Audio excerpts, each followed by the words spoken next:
Hello students, welcome back with my new video. My name is Aamir from A1 coaching. तो students, कैसे हो आप सब? उम्मीद कर रहा हूँ कि आपका 24 को पेपर है और अपनी स्टडी को बहुत ही अच्छे से कर लोगे। तो मैक्रो इकोनॉमिक्स के मैंने सारे इंपॉर्टेंट क्वेश्चन बता दिए थे और लेकिन माइक्रो के नहीं बताए थे और बहुत से बच्चों की डिमांड थी सर माइक्रो के इंपॉर्टेंट बताइए। तो बेटा फर्स्ट ऑफ ऑल मैं आपको एक बात क्लियर कर दूं कि मैक्रो के इंपॉर्टेंट क्वेश्चन बताना इजी है कंपेयर टू माइक्रो। माइक्रो में कोई इतना एक फिक्स आइडिया नहीं लगा सकता है कि उसमें से क्या क्वेश्चन बनेंगे, क्योंकि मोस्टली उसमें से जितने भी क्वेश्चन है मोस्टली बहुत ज्यादा क्वेश्चन है जो इंपॉर्टेंट है। बट तब भी उसमें से मैंने ट्राई किया है आप लोगों के लिए ताकि आप इतना हो सके जितना कम हो सके उतना आप पढ़ लो। ठीक है, तो देखो अभी हम लोग बात करते हैं demand and law of demand, जो आपका चैप्टर है, चैप्टर नंबर 2, जिसमें फर्स्ट तो आपका है नहीं सिलेबस का, तो नंबर 2 जिसमें demand and law of demand, इसमें से कौन कौन से टॉपिक बन सकते हैं तो ध्यान से देखो। और डिस्क्रिप्शन में लिंक है, मैंने सारे टॉपिक की जो है वीडियोस भी अपलोड कर रखी है। अगर आपको नहीं आता है तो जाके देखो, पूरी एक एक टॉपिक पे आपको क्लैरिटी मिल जाएगी। उसके अलावा क्लास 10 ICSE इकोनॉमिक्स का है, तो ये मत सोचना कि वो आपके सिलेबस का नहीं है। सेम क्वेश्चन है, सेम टॉपिक है, सब कुछ सेम है। आप आराम से इजीली पढ़ सकते हो और सारे टॉपिक को अच्छे से समझ सकते हो अगर आप लोग ने नहीं समझा है तो। ठीक है, तो देखो नंबर 1 आपका क्वेश्चन बन सकता है डिमांड से फैक्टर अफेक्टिंग डिमांड या फिर डिटर्मिनेंट्स ऑफ डिमांड।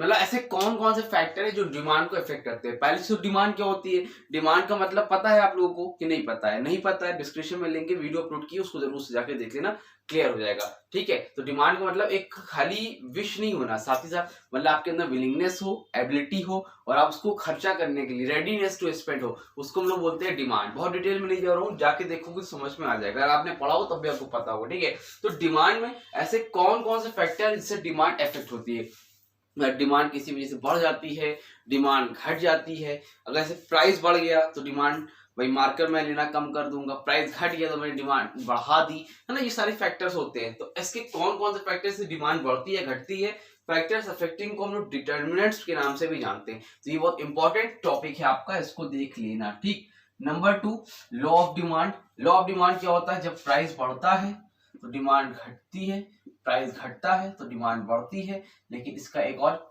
होता है, अदर फैक्टर्स क्या होते हैं, हमारे कांस्टेंट होते हैं। ठीक है, तो अब डिटेल में तो नहीं जाऊंगा, सारे टॉपिक को सब इस डिस्क्रिप्शन में जाके आराम से देखो और अच्छे से समझ लेना, फुल डिटेल में सारे टॉपिक को समझना। ठीक, उसके बाद जिसको आता है बहुत अच्छी बात है, उसको देखने जरूरत नहीं है। Exception to the law of demand, इसके लॉ ऑफ डिमांड की क्या एक्सेप्शन है उसको भी देख लेना। ठीक, उसके बाद एक टॉपिक आपका बहुत इंपॉर्टेंट है, most important, movement along demand curve and shift of the demand curve. मतलब मूवमेंट क्या होती है डिमांड कर्व में, आपको डिमांड कर्व बनाते हैं, जिस तरह से हम लोग डिमांड कर्व बनता है इस तरह से, है ना। कर्व समझते नहीं समझते हो? तो जब कर्व बनाओगे तो उसमें आपको मूवमेंट देखने को मिलेगी। जैसे ये है तो ये, या एक पॉइंट ये, एक पॉइंट ये क्या है, आपकी मूवमेंट हो रही है। और दूसरा क्या है, शिफ्ट। जैसे ये आपका पॉइंट है, ये एक्स एक्सिस है, ये वाई है, ये एक्स है, ये वाई है, तो इसमें यहां से आप एक पॉइंट ए से बी आई, मूवमेंट दिखी आपको ना।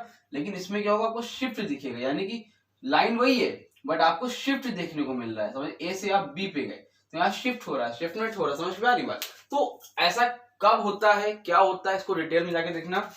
इसमें होता है चेंज इन डिमांड और एक होता है शिफ्ट इन डिमांड। तो चेंज इन डिमांड में आप देख सकते हो मूवमेंट आपको तब देखने को मिलेगी बेटा जब प्राइस में चेंज होगा और डिमांड में चेंज होगा। प्राइस में चेंज हुआ तो डिमांड में भी चेंज होगा, उसको हम लोग बोलते हैं, आपको वहां पर मूवमेंट देखने को मिलेगी। और शिफ्ट इन डिमांड का मतलब क्या होता है, जब प्राइस में कोई चेंज नहीं हो रहा है, उसके और अदर फैक्टर्स की वजह से चेंज हो रहा है, उसको हम लोग शिफ्ट इन डिमांड बोलते हैं। अगर नहीं पढ़े हो तो नहीं समझ पा रहे हो मैं क्या कहना चाह रहा हूँ, डिस्क्रिप्शन में लिंक है, जाके देखो और इस चैप्टर को और उसमें से ये 5 टॉपिक कंप्लीट कर लो। मे बी आपका इसने में से 5 से 6 नंबर तो बन सकता है, किस्मत ने आपके साथ दिया तो 4-5 नंबर तो आपका इसी से बन जाएगा। ठीक है, तो चलो इसको अच्छे से देखो। और फिर से बोलूंगा, मैक्रो पे ज्यादा फोकस करो और माइक्रो में जितना ज्यादा हो सके उतना पढ़ लो। पहले डिमांड वाला सारे टॉपिक पढ़ लो, डिमांड चैप्टर यानी कि demand, supply, elasticity of demand, elasticity of supply, इसके न्यूमेरिकल भी बहुत इंपॉर्टेंट है, वो भी मैं आपको बताऊंगा। ठीक है, तो इसका स्क्रीनशॉट ले लो जल्दी से, फिर हम लोग अभी बहुत जल्द आप लोगों के लिए दूसरे चैप्टर की वीडियो अपलोड कर दूंगा। जैसे कॉमर्स में अपलोड किया तो उसी तरह मैं चैप्टर वाइज अपलोड कर दे रहा हूँ, वो आई थिंक वो आप लोगों के लिए ज्यादा बेटर रहता है। लास्ट में देखेंगे जब लगेगा आप लोग कुछ नहीं हो पा रहा है तो मोस्ट 20 क्वेश्चन लेके आया जाएगा, बट उसको अभी साइड में रखो। पहले हमें क्या करना है, पूरे पढ़ने हैं, जितने ज्यादा टॉपिक हो सके उतने ज्यादा टॉपिक पढ़ने हैं, ठीक है। और ये वीडियो वगैरह जो है सिर्फ वही लोग देखेंगे जिन्होंने कुछ नहीं पढ़ा है, जिनको नहीं आ रहा है वो देखे, जिनको डर लग रहा है हम फेल हो जाएंगे, भाई जिसका तैयार है वो बिल्कुल इस वीडियो पे अपना टाइम वेस्ट ना करे, उनसे मेरी रिक्वेस्ट है, ठीक है। चलो मिलते हैं न्यू वीडियो में, तब तक के लिए थैंक यू सो मच।